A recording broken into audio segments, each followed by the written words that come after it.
I feel so indebted because I have no idea how much time and resources you individually and collectively put to make sure we succeed.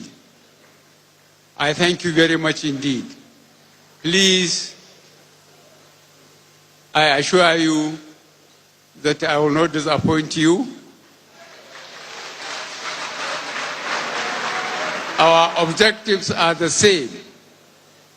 We are to build this country so that your generation, the younger ones now, and the future generations will have a country that they can be proud of. We are working very hard to get the infrastructures in place, the roads, the rail, power, security, so that Nigeria will mind their own businesses. We thank God that our efforts have been blessed. The 2 previous and 3 rainy seasons were good. Those of you who are farmers, or who are farmers, or who are sons of farmers know this. We are lucky we got the Ministry of Agriculture and Rural Development and the Central Bank to please identify farmers at the lower level of the country and help them. And the government tried to make fertilizer available at half the price it used to be and available throughout the country. We thank God the result was very good. We have stopped importation of rice, and the savings we are putting into infrastructure, hundreds of millions of dollars we have saved. And it has given us a guarantee of financial security against the unpredictable international oil politics. Since we can feed ourselves, we can earn something extra from farming, then we don't have to be absolutely dependent on petroleum industry, which is dependent so much on the forces outside our powers. I assure you that I have listened to the representation made that my cabinet should include more women and youth. No, don't celebrate it yet. I said I have listened to some of the representations made here. Well, I'm considering myself some of the old people, and I will protect my constituency too.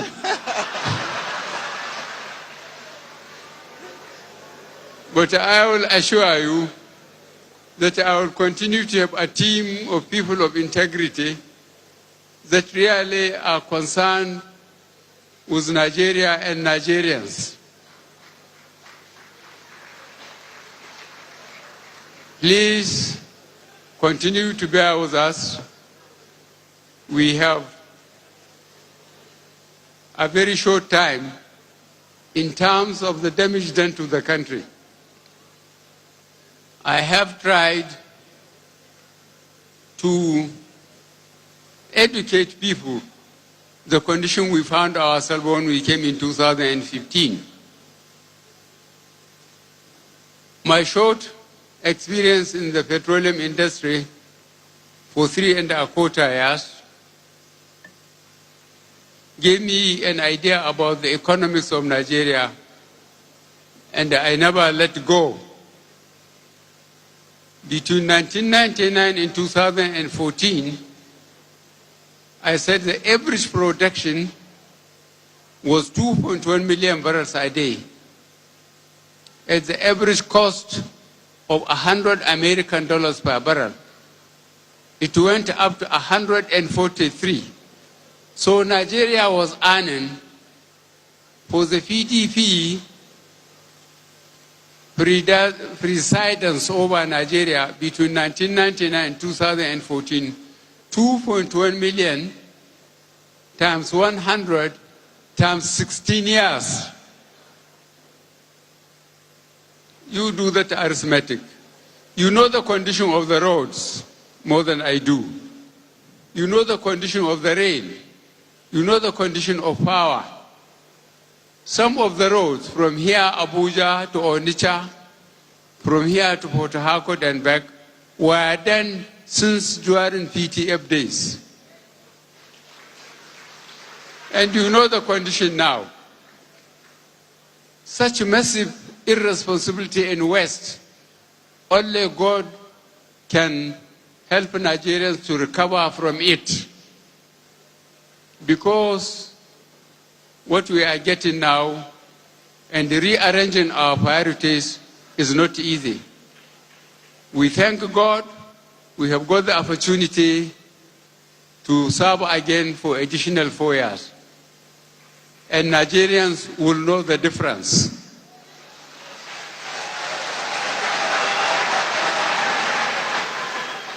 The three fundamental issues I campaigned on, all the APC campaigned on security, economy, and fighting corruption. We have made some progress, but I will still update you. Those from the Northeast know that we made substantial progress in our first promise of security in the Northeast. Boko Haram used to hold at least 17 local governments. They are not holding any local government now technically, but they are getting young people indoctrinated, especially girls, wrapping them up with explosives and sending them on soft targets. We are working very hard to stop that. On the economy, I have already told you we are lucky. God heard our prayers. The rainy season were good. We have virtually achieved food security, and the savings, we are putting it into the infrastructure. Fighting corruption under this system has proved to be very difficult for me because I have the experience, and I mentioned it several times. I wouldn't mind repeating it here. When I was in uniform and I found myself here, I was young and a bit reckless. I got the leadership of the country from the president, the vice president, the governors, and the ministers. Most of them, I put them in Kirikiri, and I said, they are guilty, or they were guilty until they could prove themselves innocent. We put a number of panels to investigate those who held states and ministries, and only 2 Nigerians, proved themselves good Nigerians. One, Bilyamin Usman, he is dead. He was a junior minister of education. The second one, most impressively, was a governor of Central Bank and a minister of finance, Mala Adam Chiroma. Nobody found anything wrong with them among this committee. But in the end, I myself was arrested, detained, and those who stole were given back their money. So this time around, I'm being very careful. I'm following the system. When people are caught and proven in court to have abused office, like a very senior military officer who we must have seen in the States, the money or the properties were taken. But this time around, I said they should sell the properties, put the money in the treasury, and we use it for infrastructure. so that whoever happens to come after this government, no matter how his sympathy with those who took public funds, there is no way he can take money from the treasury and give it back. He wouldn't dare do it. This is what it can be brought only by experience. I thank you very much for listening to me. I very much appreciate you are coming here tonight, and even more I appreciated what you have done, but I'm congratulating ourselves for succeeding. If we have failed, my good God, thank goodness we have succeeded. Thank you.